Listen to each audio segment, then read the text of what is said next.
Why Arsenal's start to the Premier League season is so underrated. With red cards not going their way, offside decisions, big VAR moments, and Arteta's tactical tweaks, which is essentially brought to life his dark arts, which is a trending topic at the moment. We're going to talk about their start to the season and how I think it's extremely underrated and how so far this Premier League season they have been the best team. Now, of course, Liverpool currently sit top of the Premier League and they are still behind Manchester City. But I think that you need to apply more context because when you lift up the rug, I think that's the analogy, and look underneath, City have only played two tough games, in my opinion. Liverpool haven't really had a tough game. I know people say they've played Man United, but they are renowned for getting good results there. Whereas Arsenal have had three incredibly tough games and come out of all three games with something. Make sure you go down, smash that like button if you haven't already. We are steamrolling our way towards 30,000 subscribers. We're only a few subs away from 28,100. So make sure you go down and let me know your thoughts if you haven't already. Now, I want to take it back to the first Premier League game of the season. Arsenal played Wolves at the Emirates with a 2-0 win, and they got a clean sheet. Very good win for them. Kai Havertz and Saka linking up. Havertz is in a really good goal-scoring run of form at the Emirates, and Bukayo Saka, of course, the creative genius that he's been this season. Then they go and they play Aston Villa away. A game last season which they lost. They lost home and away against Aston Villa last season, and it looked to be somewhat a difficult fixture. Unai Emery is a very, very good manager. He's renowned for causing big upsets, but they go there and they comfortably come away with a 2-0 win. And then the last game before the first international break was against Brighton in a game which they drew 1-1. And of course, that was a huge talking point because they played with 10 men for around 40 to 55 minutes. I think it was 40 to 45 minutes they played with 10 men.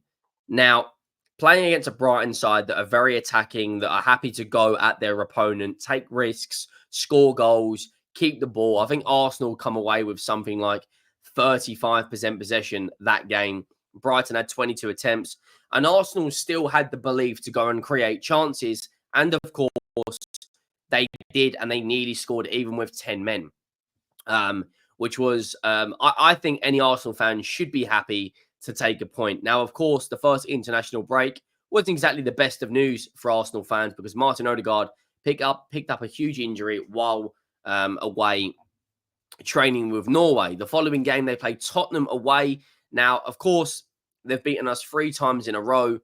And,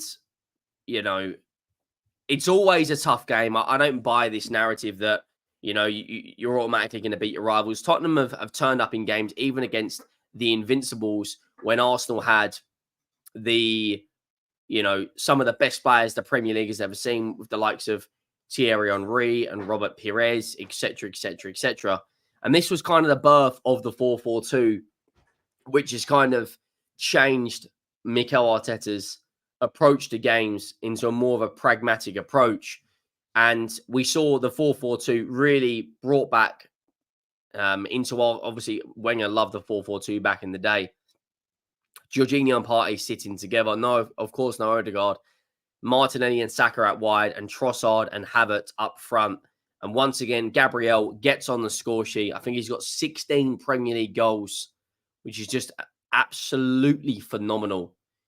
And then they play shortly after the Tottenham game.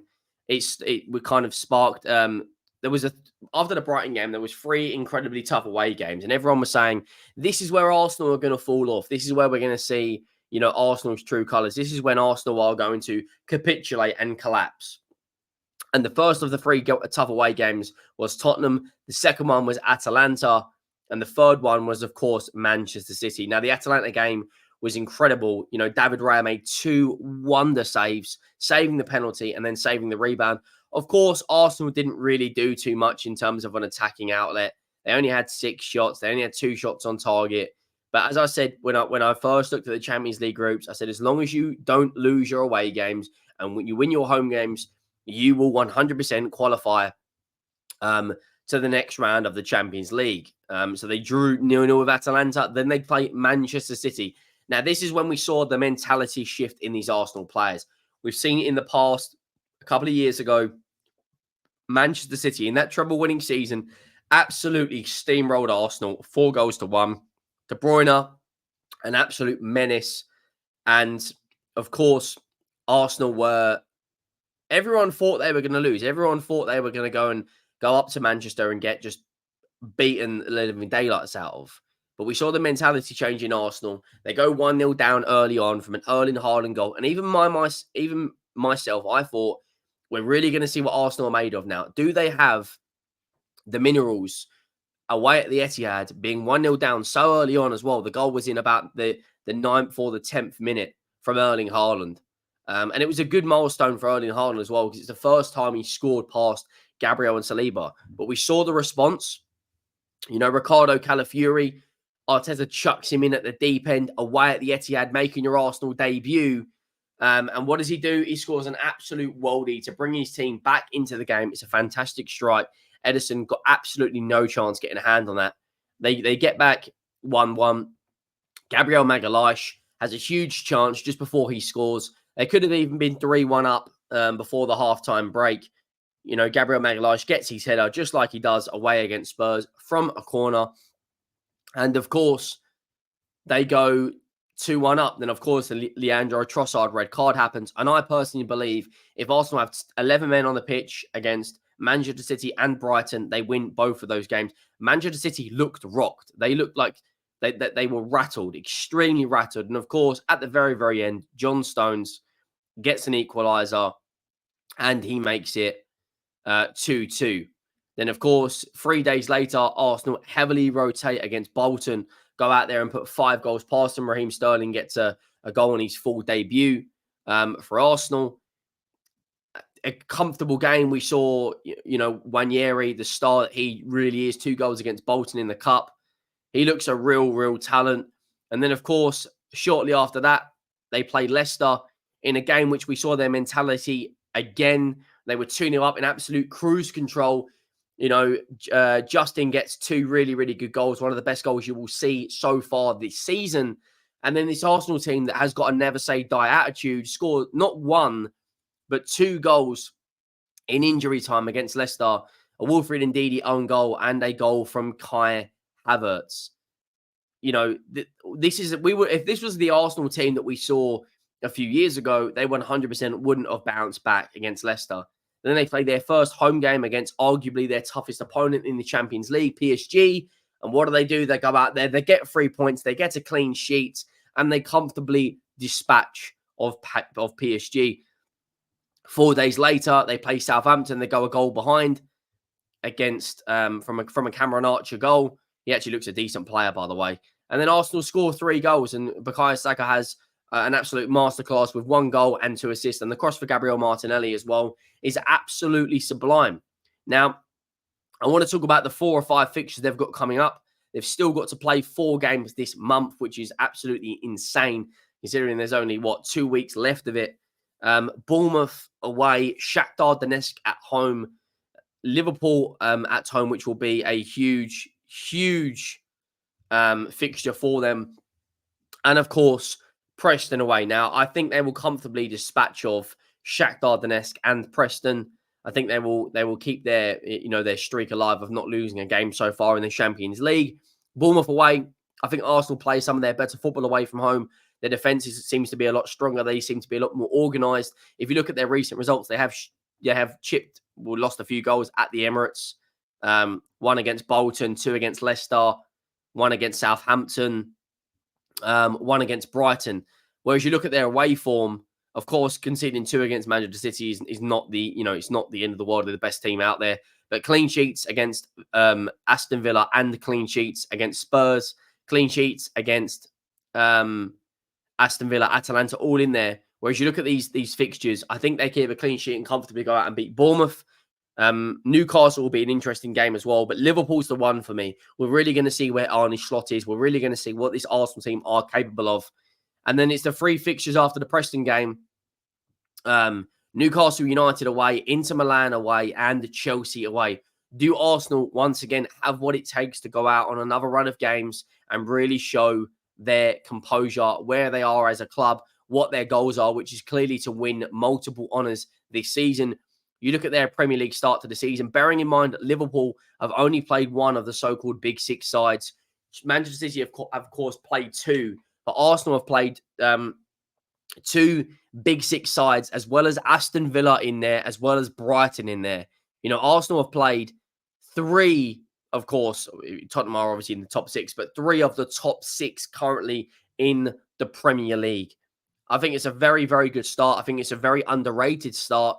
And then when you look at their Champions League campaign as well, playing away against Atalanta and, of course, beating PSG puts Arsenal in the top 13, which means, and you're probably saying, top 13, but if they win against Shakhtar Donetsk, I think they'll comfortably be within the top 6, top 7 teams.